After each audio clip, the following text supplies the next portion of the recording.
आज हम star Wars universe और उसके टाइमलाइन के सारे डाउट्स क्लियर करने वाले हैं। अगर आप स्टार वॉर्स की मूवीज एंड सीरीज को देखने का प्लान कर रहे हो या पहले ट्राई किया है बट कंप्लीट नहीं कर पाए तो ये वीडियो आपके लिए है। तो चलो स्टार्ट करते हैं स्टार वॉर्स की टाइमलाइन से। स्टार वॉर्स मूवीज की शुरुआत ही होती है इन अ गैलेक्सी फार फार अवे। इसकी स्टोरी सेटअप है इन फ्यूचर जब स्टार्स के बीच ट्रेवल इजी होगा एंड पूरी गैलेक्सी की अपनी एक गवर्नमेंट होगी। हम यहाँ बात कर रहे हैं सिर्फ प्लैनेट्स के बीच की ट्रेवल की नहीं बल्कि स्टार्स के बीच की ट्रेवल की। और ये पूरी गैलेक्सी की जो गवर्नमेंट है इसको स्टार वॉर्स में रिपब्लिक का नाम दिया गया है। ये हमारी आज के टाइम की डेमोक्रेसी के कॉन्सेप्ट पे बेस्ड है। आगे वीडियो में हम कई बार रिपब्लिक का नाम लेंगे तो रिपब्लिक का मतलब आप अच्छे से समझ लो। इसका मतलब है एक डेमोक्रेटिक गवर्नमेंट जैसे कि नॉर्मल गवर्नमेंट्स होती हैं। अब हम स्टार वॉर्स की पूरी टाइमलाइन को कुछ फेजेस में डिवाइड करेंगे। आगे वीडियो में हम स्टार वॉर्स के सारे फेजेस और उन फेजेस में रिलीज हुई मूवीज एंड शोज को वन बाय वन डिस्कस करेंगे। वीडियो के बॉटम में मैं टाइमलाइन फेजेस को मार्क कर दूंगा और आपको किसी फेज को दोबारा से समझना हो तो उस पर जंप कर लेना। तो चलो डिस्कस करते हैं फर्स्ट फेज जो है डॉन ऑफ द जेडाई।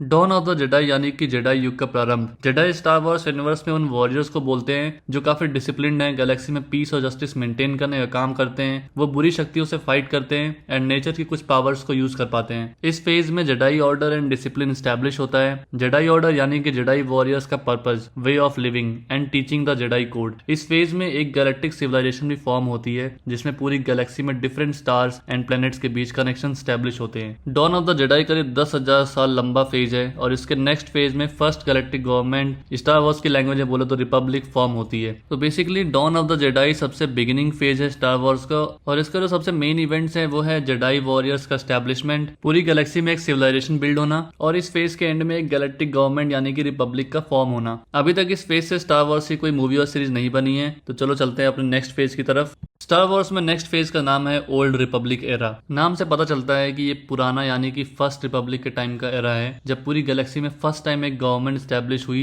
जिसकी नींव रखी गई थी जेडाई योद्धाओं के प्रोटेक्शन में। हमने लास्ट फेज में ही डिस्कस किया डॉन ऑफ द जेडाई जहां पे जेडाई वॉरियर्स स्टैब्लिश होते हैं। आपको मैं बता दूं कि स्टार वॉर्स में जेडाई वॉरियर्स बहुत ही इंपॉर्टेंट रोल प्ले करते हैं तो आपको पता होना चाहिए जेडाई आखिर है क्या। तो इस फेज में जेडाई वॉरियर्स के प्रोटेक्शन में एक फर्स्ट रिपब्लिक फॉर्म होती है बट ये सब कुछ इतना पीसफुल ज्यादा लंबे टाइम तक नहीं होता क्योंकि जेडाई योद्धाओं के बीच ही कुछ योद्धा डार्क पावर्स की तरफ चले जाते हैं जो जेडाई कोड के रूल्स के अपोजिट साइड है। इनकी पावर जेडाई योद्धाओं के बराबर या उनसे ज्यादा होती है बट इनका मोटिव डिफरेंट होता है। इनको स्टार वॉर्स में सिथ के नाम से जाना जाता है। जहां जेडाई योद्धा अपना जीवन दूसरों के लिए और गैलेक्टिक पीस के लिए समर्पित करता है वहीं ये अपोजिट साइड यानी कि सिथ पावर हंग्री होते हैं एंड इनका अक्सर कोई पर्सनल मोटिव होता है। ये अपना कंट्रोल चाहते हैं पूरी गैलेक्सी पे। स्टार वॉर्स के इस फेज में कई हजार साल तक जेडाई और सिथ्स के बीच लड़ाई चलती है जिसमें जेडाई जीत जाते हैं और स्टार वॉर्स में एक स्टेबल एरा की शुरुआत होती है जिसे द हाई रिपब्लिक के नाम से जाना जाता है। ओल्ड रिपब्लिक एरा से भी अभी तक कोई मूवी या सीरीज नहीं बनी है तो चलो अब जल्दी से नेक्स्ट फेज डिस्कस करते हैं क्योंकि रियल एक्शन इसके आगे के फेजेस में ही है।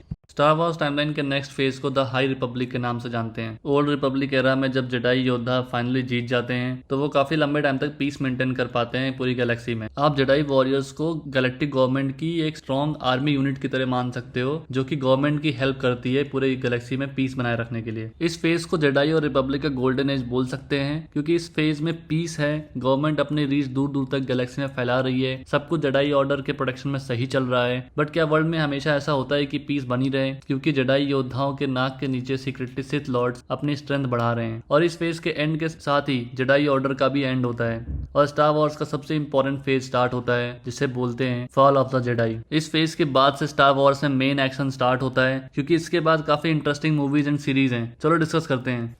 स्टार वॉर्स यूनिवर्स में नेक्स्ट फेज का नाम है फॉल ऑफ द जेडाई। हजारों सालों की शांति और जेडाई ऑर्डर के बाद कुछ ही सालों में कैसे एक आदमी पूरी गैलेक्सी को हिला कर देता है ये देखने को मिलता है हमें स्टार वॉर्स के इस एरा में। हम बात कर रहे हैं स्टार वॉर्स के हिस्ट्री में सबसे बड़ा मास्टरमाइंड चांसलर पाल्पटीन के बारे में जो सीक्रेटली एक सिथ लॉर्ड भी था। इसे डार्थ सीडियस के नाम से जानते थे। ये स्टार वॉर्स यूनिवर्स में सबसे खतरनाक विलेंस में से एक है तो चलो इसके बारे में थोड़ा डिस्कस करते हैं। चांसलर पाल्पटीन गैलेक्टिक गवर्नमेंट में एक बहुत ही हम्बल पॉलिटिशियन था एक छोटे प्लेनेट नबू से। बट पाल्पटीन का डार्क साइड किसी को नहीं पता था। पाल्पटीन गैलेक्सी में टोटल डोमिनेशन के लिए एक सीक्रेट प्लान बनाता है और उसकी शुरुआत वो अपने ही प्लेनेट पे अटैक करवा के करता है। वो गैलेक्सी में ऐसा नोशन क्रिएट करना चाहता है कि करंट गवर्नमेंट गैलेक्सी में पीस रखने में फेल हो रही है। इस इवेंट के बाद पाल्पटीन को काफी सिंपैथी मिलती है और करंट लीडरशिप के अगेंस्ट सारे स्टार सिस्टम्स क्रिटिसिज्म करते हैं और पाल्पटीन को नया प्रेसिडेंट घोषित करते हैं। अब उसके बाद ये बंदा कैसे पूरी गैलेक्टिक गवर्नमेंट पे कंट्रोल पाता है, कैसे पूरी गैलेक्सी को डर में रखता है और कैसे अपने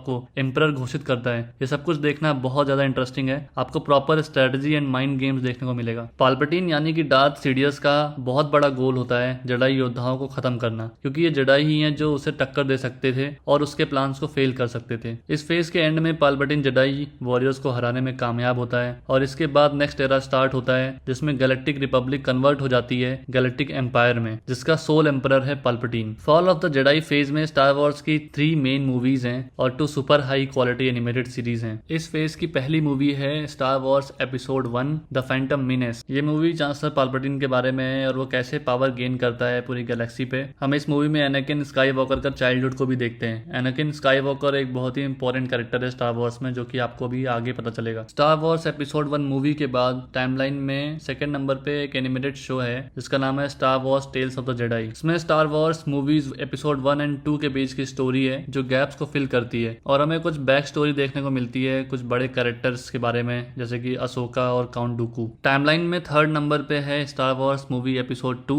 अटैक ऑफ द क्लोन्स। इस मूवी और एपिसोड 1 में करीब 10 साल का गैप है। एनाकिन स्काईवॉकर बड़ा हो गया है और जेडाई नाइट बन गया है। अटैक ऑफ द क्लोन्स में चांसलर पाल्पटीन ने पूरी गैलेक्सी में सिविल वॉर स्टार्ट करा दिया है और उससे फाइट करने के लिए न्यू क्लोन्स की आर्मी बनाई गई है। ये काफी discipline, trained and efficient soldiers हैं स्टार वॉर्स में जिन्हें क्लोनिंग के थ्रू बनाया गया है। इस मूवी के बाद टाइमलाइन में स्टार वॉर्स का एक बहुत ही अच्छा एनिमेटेड सीरीज है Star Wars the clone Wars. इसमें हमें गैलेक्सी में चल रहे सिविल वॉर को डिटेल में देखने का मौका मिलता है। इस सीरीज में हमें स्टार वॉर्स से कुछ सबसे पॉपुलर कैरेक्टर्स जैसे कि एनाकिन स्काईवॉकर, ओबी-वान केनोबी, अशोका तानो, इन सबको डिटेल में देखने को मिलता है। इस सीरीज के जस्ट बाद आती है Star Wars episode 3 revenge of the Sith. Episode 3 काफी इंपॉर्टेंट इवेंट है स्टार वॉर्स में। इस मूवी में रिपब्लिक पूरी तरह से कोलैप्स होती है, पाल्पटीन अपने आप को एम्परर घोषित करता है और एम्पायर का फॉर्मेशन होता है। इस मूवी में एनाकिन स्काईवॉकर का बहुत ही ज्यादा इंटरेस्टिंग कैरेक्टर आर्क है और डार्थ वेडर को भी देखने को इसी मूवी में मिलता है। इस मूवी में जेडाई ऑर्डर को हम कंप्लीटली डिस्ट्रॉय होते हुए देखते हैं और जेडाई योद्धाओं की बहुत बुरी हालत होती है। एपिसोड 3 के बाद एक न्यू फेज की स्टार्टिंग होती है जिसमें आई मूवीज को स्टार वॉर्स ओरिजिनल ट्रिलॉजी भी बोलते हैं। एपिसोड 3 में एम्पायर के एस्टेब्लिश होने के बाद स्टार वॉर्स का नेक्स्ट फेज स्टार्ट होता है जिसे रेन ऑफ द एम्पायर नाम दिया गया है।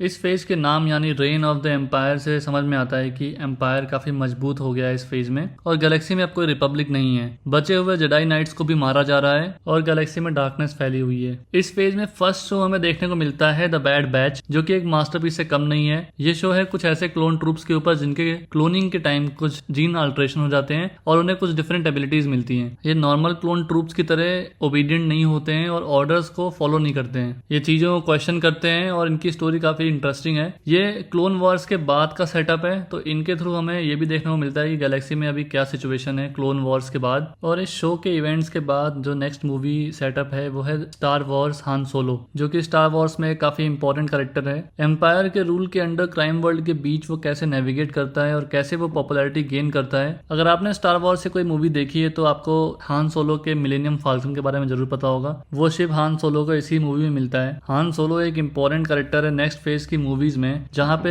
रेबल फोर्सेज अलाइन होती हैं एंड धीरे धीरे एक स्ट्रॉन्ग अपोजिशन डेवलप होता है। हान सोलो खुद भी एक रेबल बनता है और एम्पायर के अगेंस्ट मिशंस लीड करता है। Reign of the empire phase में नेक्स्ट शो है ओबी-वान केनोबी, जो कि हमें दिखाता है कि एम्पायर के स्ट्रॉन्ग रूल के अगेंस्ट जेडाई नाइट्स कैसे सर्वाइव कर रहे हैं और ओबी-वान जैसे एक टॉप लेवल जेडाई नाइट अब जेडाई ऑर्डर के खत्म होने के बाद कैसे छुप के अपना सर्वाइवल कर रहे हैं। काफी Star Wars fans including me Obi-Wan Kenobi के बहुत बड़े फैन हैं और इस सीरीज जब अनाउंस हुई थी तो हम सब काफी एक्साइटेड थे, बट इसे देखने के बाद थोड़ा डिसअपॉइंटमेंट हुई। तो मैं यही कहूंगा कि ये सीरीज ठीक ठाक ही है और नेसेसरी नहीं है देखना। अगर आपको इंटरेस्ट आता है ओबी-वान केनोबी कैरेक्टर में तो आप देख सकते हो कुछ एपिसोड्स, पसंद आए तो आप आगे जरूर देखना। बट अब मैं इस फेज की जो नेक्स्ट सीरीज के बारे में बात करने वाला हूँ वो मस्ट है देखना, इट्स अ मस्ट वॉच। हम बात कर रहे हैं एंडोर के बारे में। एंडोर स्टोरी है कि कैसे एम्पायर अपने रूल्स से आम जनता को ऑप्रेस करता है, कैसे लोग डर में जी रहे हैं और फ्रीडम खत्म सी हो गई है। गैलेक्सी में प्लैनेट्स एक्सप्लॉइट किए जा रहे हैं, अंधाधुंध माइनिंग हो रही है और आम जनता बस सफर कर रही है। एंडोर स्टोरी है कैसियन एंडोर की, जिसके थ्रू हम गैलेक्टिक एम्पायर को डिटेल में देखते हैं और कैसे रेबेलियन पूरे गैलेक्सी में धीरे धीरे पनप रही है। एम्पायर के अगेंस्ट लोगों के मन में गुस्सा पनप रहा है और धीरे धीरे कुछ लीडर्स सामने आ रहे हैं जो एम्पायर के अगेंस्ट एक ग्रुप क्रिएट कर रहे हैं जिसे वो रिबिलियन बोलते हैं। वैसे ये काफी ऑब्वियस है कि तानाशाही के अगेंस्ट रिबेल फोर्सेस डेवलप होती ही हैं और एंडोर इस चीज को बहुत ही ब्यूटीफुल तरीके से इस शो में दिखाता है। इस फेज में नेक्स्ट है एक animated series star Wars rebels. ये स्टोरी है एक रेबल ग्रुप की